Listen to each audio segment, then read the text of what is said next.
First, we'll talk about communication skills, this series. Communication skills and how uh, it affects each of us in this life. There was a book written, publication from 3HO International, that's 3HO International, and the name of the book is titled The Power of the Word, the Spoken Word.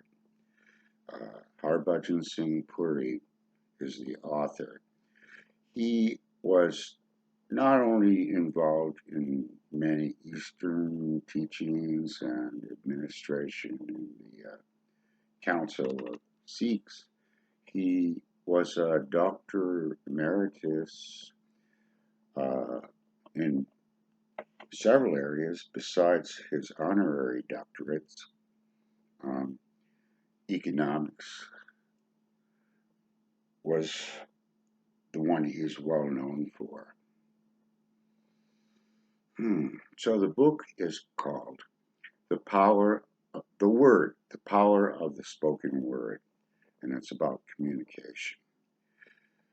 Then there's your standard model of communication, which you can find in technical writing of Lucent Technology, Bell Laboratories Incorporated. They put the lucent technology model of communication forth. And this works for just about everything. VoIP, VoIP, voice recognition, VR, point-to-point protocol, information gathering, dissemination, and distribution, and mass. So I'll talk about that later. It's a little too technical for right now. What I want to talk about as far as communication is the throat chakra. The throat chakra, your neck. Okay, here, oh my goodness, let's see. I'm just trying to show the scar from an anterior cervical discotomy and effusion.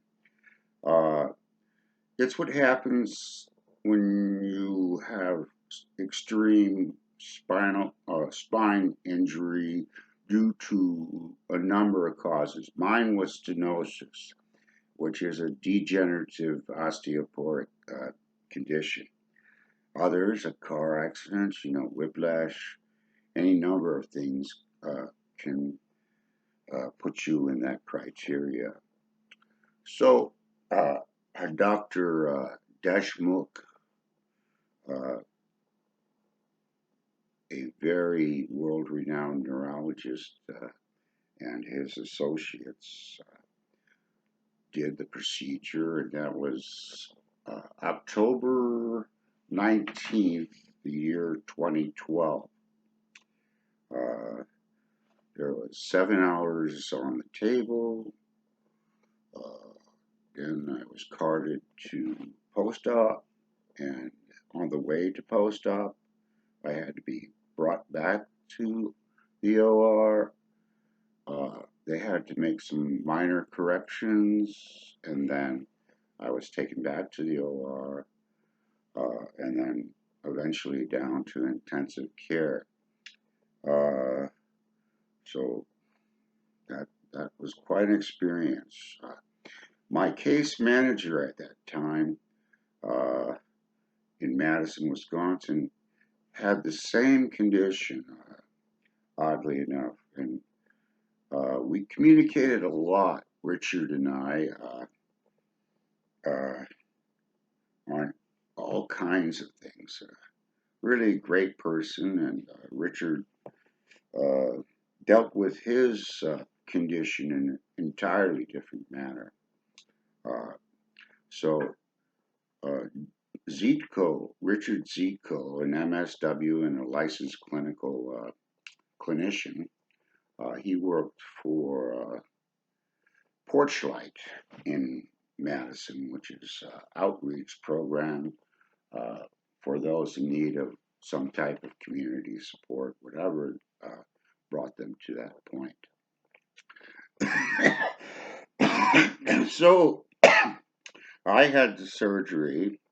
Richard opted to handle it on his own. He said, I don't want it. They tell me I won't be able to walk. I won't be able to hold my bowels. I'm going to urinate all over the place. I'm going to end up a quadriplegic in a wheelchair.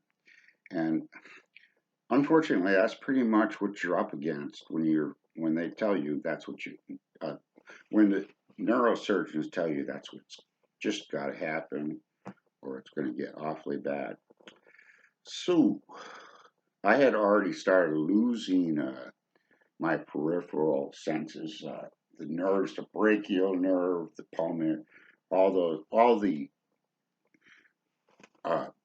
in the cervical region. There are 7 vertebrae, and the axis, which the skull sits right on top of. They removed my 3rd, 4th, and 5th cervical vertebrae and introduced a cadaver bone and, to hold it, to take the place of my own vertebrae. And then they put in some nice titanium hardware to hold the thing all in place. So October 19th, 2012 was that day for me. Richard, I got to admit, he took total control. This man made himself well, and he had the power and the force and the determination and the focus to do it. So he's living a good life. I am too, only on a different path. Now, from time to time, I think, there is someone out there, a complete, absolute stranger, one I have never met, never seen, never heard their voice, never had the opportunity to hear their life story. And yet, on that day, October 19th, 2012, someone gifted me a gift of life. That's it's not it's absolutely and extremely intensely humiliating. Well, not humiliating, humbling to realize someone performed an absolute altruistic act on my behalf so I could live. I'm still chewing on that one, trying to understand and process. Believe me,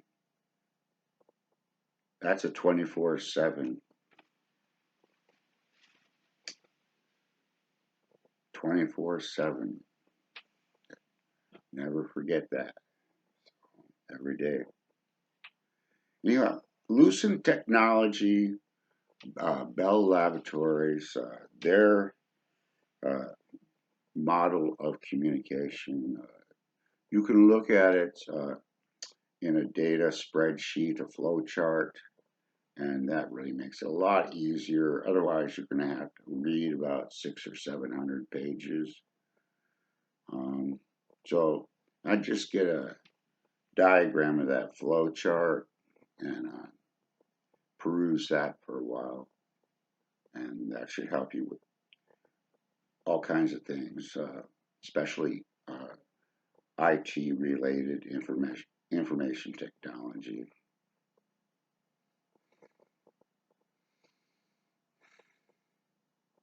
I have a teacher, I'm not going to give any name, But this teacher, I have been under his tutelage for 50 years. That's right, I said 50 years. And the reason why 50 years is because never was I ever able to find an Atunda guru. An Atunda guru means teacher with a stick.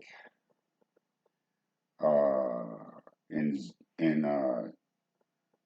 in the faith of Buddhism, if you were to go to a Zendo and practitioners of Zen, they sit on cushions on their knees with kind of, I'm trying to remember the name of that pose. Maybe I will after I tell you.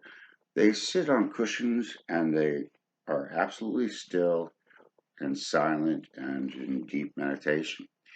And sometimes they'll nod a little bit, nod off because it's exhausting. If you remember being at school under those fluorescent lights all day, uh, being hungry and sleepy and all that, and at the same time trying to get ahead and get good grades, then you know what I mean. So the Atunda guru in the Zendo had a bamboo cane, and then should someone momentarily lapse or doze off or nod off, the teacher will come behind them and snap them on their back. And a bamboo cane hurts. So an Atunda guru is just like that. No nonsense and absolutely grounded in reality, and yet at the same time, their heart is in the heavens. So only good things. Sometimes, however, when we come up with a dream, a plan, and his case, there's a 500-year plan, and this is not just his schemes or ideas or goals in life and motivation. It's an entire collective of conscious individuals who meet in this particular hub to facilitate information gathering, information processing, and distribution. Uh, and that's an education collective. There's lots of those all over the country. But sometimes it's good. So all these people sitting around the medicine circle discussing a 500-year plan. And I totally support it with one caveat. Sometimes the blueprints that we set to build a foundation, there are flaws, and that's okay. It is designed to have that way, and there are mechanisms in place to correct flaws as we work through the process of the time-space continuum, as we just go through life and building our dreams, turning them into reality. So every so often, a little glitch or a flaw in a blueprint, that doesn't destroy the entire concept or the entire plan.